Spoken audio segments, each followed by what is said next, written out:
Reformierakonna eesmärk on Eesti inimestele parema elukvaliteedi loomine. Teeme seda majanduskeskkonna arendamise abil. Eesmärgi saavutamiseks lähtume järgmistest põhimõtetest.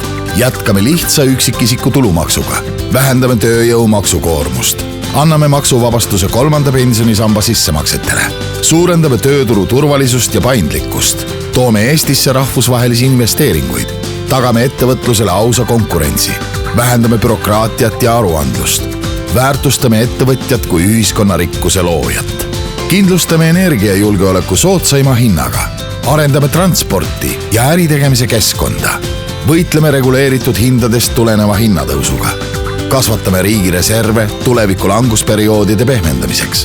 Parandame õigussüsteemi ja ärikeskkonda. Muudame õiguse mõistmise kiiremaks ja odavamaks. Ennetame ja tõkestame korruptsiooni. Toetame alustavaid ja eksportivaid ettevõtteid. Tutvustame Eesti ettevõtluskeskkonda välisturgudel. Suurendame finantskeskkonna turvalisust. Motiveerime tervisliku töökeskkonna tekkimist. Kokkuvõtteks. Me kõik tahame, et palgad, pensionid ja peretoetused kasvaksid. See on võimalik ainult siis, kui meie majandus on kindlates ja kogenud kätes. Võid kindel olla. Reformierakond.